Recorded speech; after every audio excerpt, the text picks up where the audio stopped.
Le président national de l'Union des démocrates humanistes UKI, Joseph Badiabio, a présidé le 31 décembre 2023 à Brazzaville la session inaugurale du Conseil national de son parti qui a inscrit sur son ordre du jour 12 points. Ouvrant les travaux, Joseph Badiabio a invité les militants à se souvenir de la date du 20 décembre, désormais marquée dans les annales de l'histoire de leur parti. En effet, le 20 décembre dernier, librement et souverainement, vous avez élu le président du parti. Vous avez porté votre choix sur ma modeste personne, m'accordant ainsi votre confiance. De tout cœur, je vous en suis reconnaissant. À travers cette élection, vous m'avez donné l'exaltante mission de présider aux destinées de notre grand parti, deuxième force politique de notre pays. Cette mission est un appel et c'est le devoir de tout militant et sympathisant de répondre à l'appel de son parti.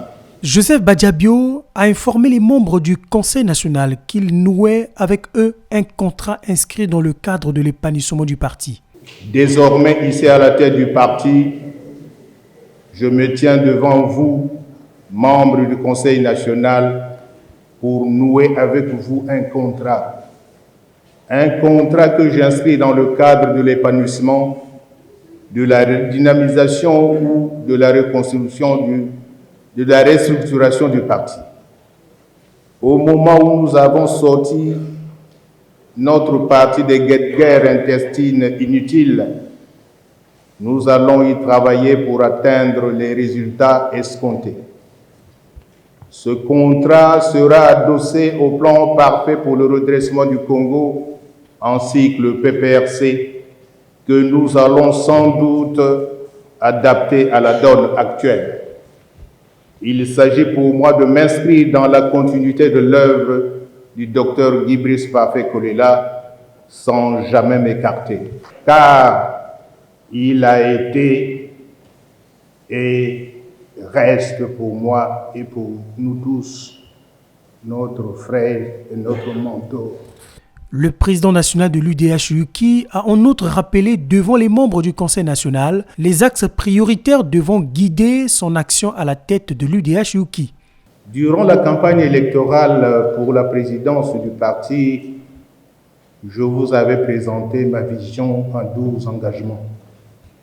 Cependant, la priorité sera axée sur la restructuration du parti, la formation, l'insertion des jeunes dans le marché du travail et la construction du siège du parti. L'heure est donc au travail, chers frères et sœurs. Pendant les travaux, les membres du Conseil national de l'Union des démocrates humanistes UKI ont examiné et adopté les actes portant abrogation des sanctions de certains membres du parti, se nommant les membres du Conseil national et du bureau politique. Ils ont aussi approuvé le budget, le chronogramme d'activité de 2024 et les membres du bureau politique. Après la mise en place des instances du Conseil national, les conseillers ont suivi avec une attention particulière la lecture des actes ci-après. Acte numéro 1, portant publication de la liste des membres du Conseil national du parti issus du premier congrès national extraordinaire du parti du 20 décembre. Acte numéro 4, portant abrogation de l'acte suspendant les dirigeants de niveau national et intermédiaire du parti. Acte numéro 005, portant nomination des membres du bureau politique. Au cours des travaux, le président national du parti a présenté successivement aux conseillers les frères Pascal Ngouanou et Fidèle Kanza, respectivement président du Conseil consultatif national et président de la Commission nationale d'évaluation et de discipline.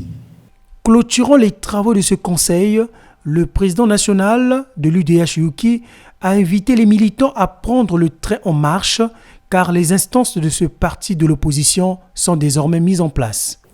En guise de rappel, notons que les hautes instances de notre parti ont été mises en place, notamment le Conseil national et le bureau politique. C'est pour ainsi dire que le train est déjà en marche et atteindra bientôt sa vitesse de croisière grâce à l'implication de tous. Les 430 membres du Conseil national sont issus du congrès extraordinaire de l'UDH-UKI tenu le 20 décembre 2023 à Brazzaville.